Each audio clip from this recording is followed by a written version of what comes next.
इस देश में नेता, अभिनेता, बड़े लोग, बड़े अधिकारियों को ही जीने का अधिकार है। इस देश में एक आम इंसान को इज्जत से जीने का अधिकार मिलेगा कि नहीं?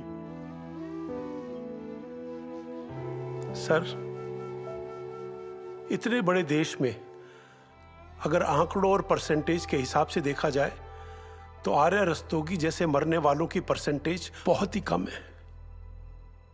यहां तो ऑक्सीजन ना मिलने पर जब लोग मरते हैं तो यह कह के चुप करा दिया जाता है कि इसमें क्या हो गया, इससे ज्यादा परसेंट लोग तो एक्सीडेंट में मरते हैं। परसेंटेज। डॉक्टर निगम ने कहा कि आर्या रस्तोगी अगर सही समय पर अस्पताल पहुंच जाती तो उसके बचने की 100% गारंटी नहीं थी। सर,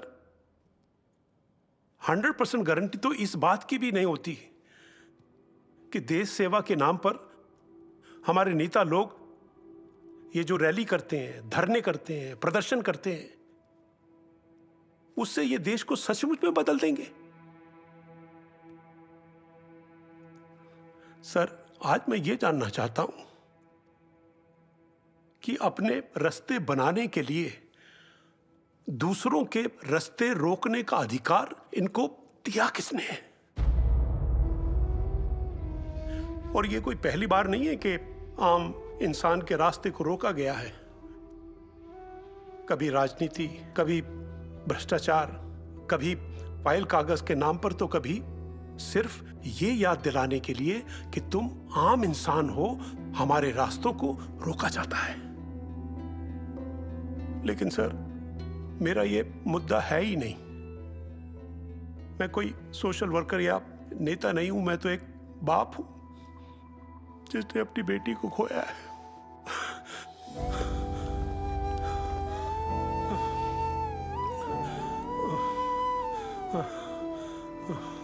सर, पिछले साल 9,65,000 बच्चे यूपीएससी के एग्जाम में बैठे थे।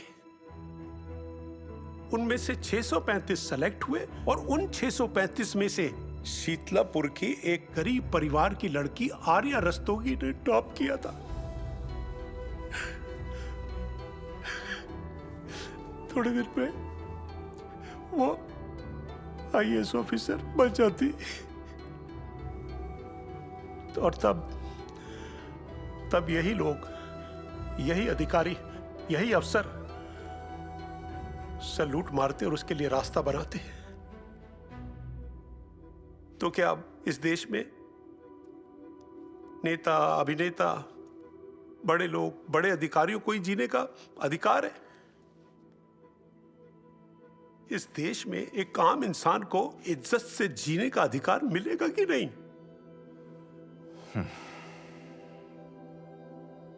जज साहब, आज आपको अधिकार भी देना होगा और इंसाफ भी।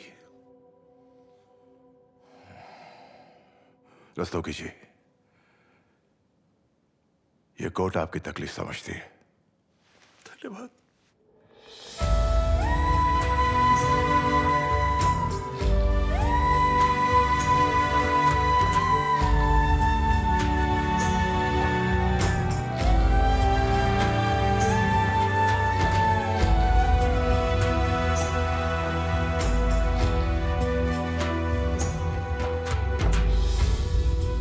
माय लॉर्ड, ये जो देश में बात बात पर बंद किए जाते हैं, हड़तालें की जाती हैं, इससे देश को हजारों करोड़ों रुपयों का नुकसान तो होता ही है, लेकिन इसमें किसी का फायदा भी होता है।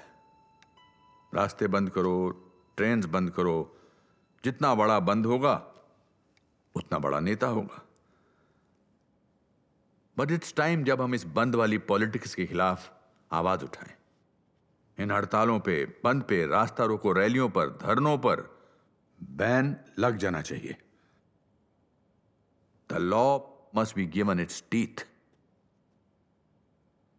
रही बात डॉक्टर निगम के परसेंटेज की, तो मैं ये कहूंगा कि डॉक्टर निगम की कैलकुलेशन के हिसाब से अगर आर्या रस्तोगी के बचने का 1% भी चांस था, उस दिन रास्ता रोककर मिस्टर केपी देवरंजन ने उस 1% चांस को आर्या के मरने की 100% श्योरिटी बना दिया।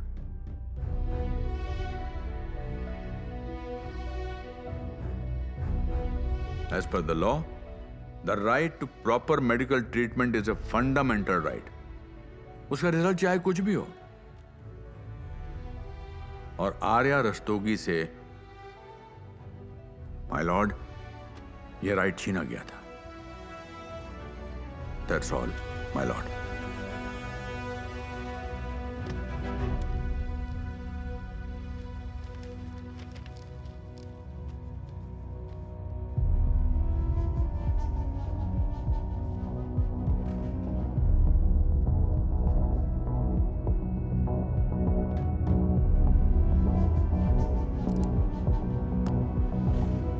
यह कोर्ट रेलेवेंट मटेरियल और कंसर्न्ड अथॉरिटीज के बयानों के आधार पर इस नतीजे पे पहुंचती है कि कागजी कार्रवाई बने तो लोगों के अधिकारों की रक्षा के लिए थी, पर आज उसी का सबसे ज्यादा मिसयूज होता है, जैसे कि हमने इस केस में देखा और समझा। अपनी जिम्मेदारी कागज पर डाल दो और अगर कहीं कुछ बिगड़ जाए तो कह दो, जी ये देखिए हमने तो लिख दिया था कागज पर। कागज पर जो लिखा है उसे अमल में लाना कागज की नहीं, हम सबकी जिम्मेदारी है।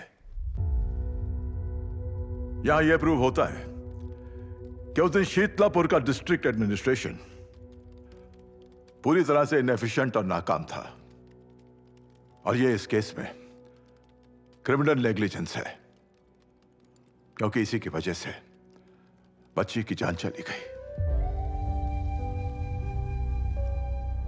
Article 21 of the Constitution of India guarantees the right to life to everyone.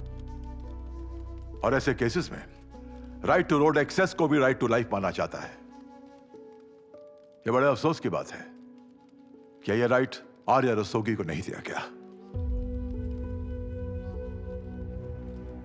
कोई भी पॉलिटिकल पार्टी या संस्था एक आम आदमी का रास्ता रोककर उसकी जिंदगी को अस्त व्यस्त नहीं कर सकती, और अगर भविष्य में भी ऐसी किसी रैली, प्रदर्शन या धरने की वजह से आम जनता का नुकसान होता है तो उसकी भरपाई उस पार्टी से कराई जाएगी, और इस केस में यह जिम्मेदारी केपी देवरंजन की बनती है। इसलिए यह कोर्ट केपी देवरंजन को आर्या रस्तोगी के परिवार को 1 महीने के अंदर 1 करोड़ रुपए का कॉम्पनसेशन देने का हुक्म देती है, और पुलिस को आदेशित किया जाता है कि केपी देवरंजन के खिलाफ आईपीसी धाराओं के मुताबिक 1 हफ्ते के अंदर एफआईआर दर्ज होनी चाहिए। डीएम शीतलापुर को 15 दिनों के अंदर कोर्ट को एफिडेविट देकर बताना होगा कि उन पर डिपार्टमेंटल कार्रवाई क्यों ना की जाए। एसपी फिरोज आलम और इंस्पेक्टर अनुराग चौधरी के खिलाफ भी एफआईआर दर्ज कराई जाए, और स्टेट गवर्नमेंट को आर्या रस्तोगी के परिवार को 2 करोड़ रुपए का कॉम्पनसेशन देना होगा।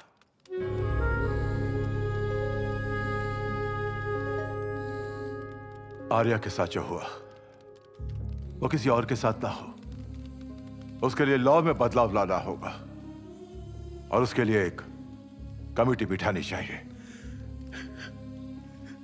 इस बदलाव की शुरुआत आर्या के बलिदान से शुरू हो चुकी है।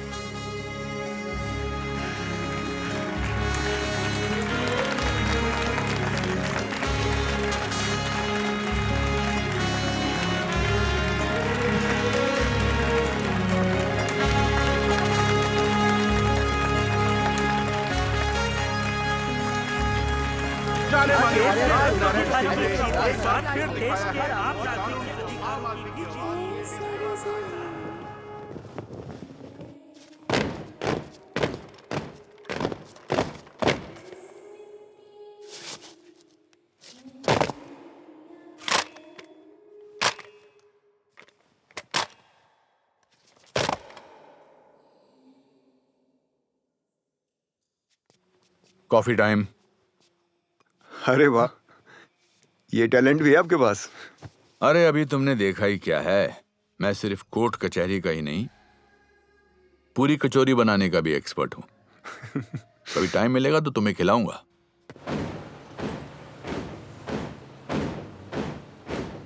फिर से नया केस ले लिया आपने। अब किसी और की लड़ाई लड़ने जा रहे हो।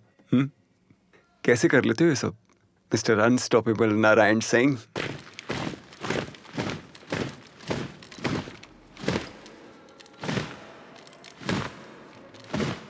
इट्स इजी महसान। कमजोरियां हम सबके मन में होती हैं, गिव अप करने का ख्याल हम सबके मन में आता है, पर यही कमजोरियां, यही फेलियर्स वो लेसन हैं जो जिंदगी हमें सिखाती है। अगर ये लेसन सीख कर भी हम आगे ना बढ़े तो फिर तो हम बुरे स्टूडेंट साबित होंगे ना। And I don't think you are a bad student. Cheers. Cheers. For more entertainment, log on and subscribe to www.youtube.com/VenusMovies.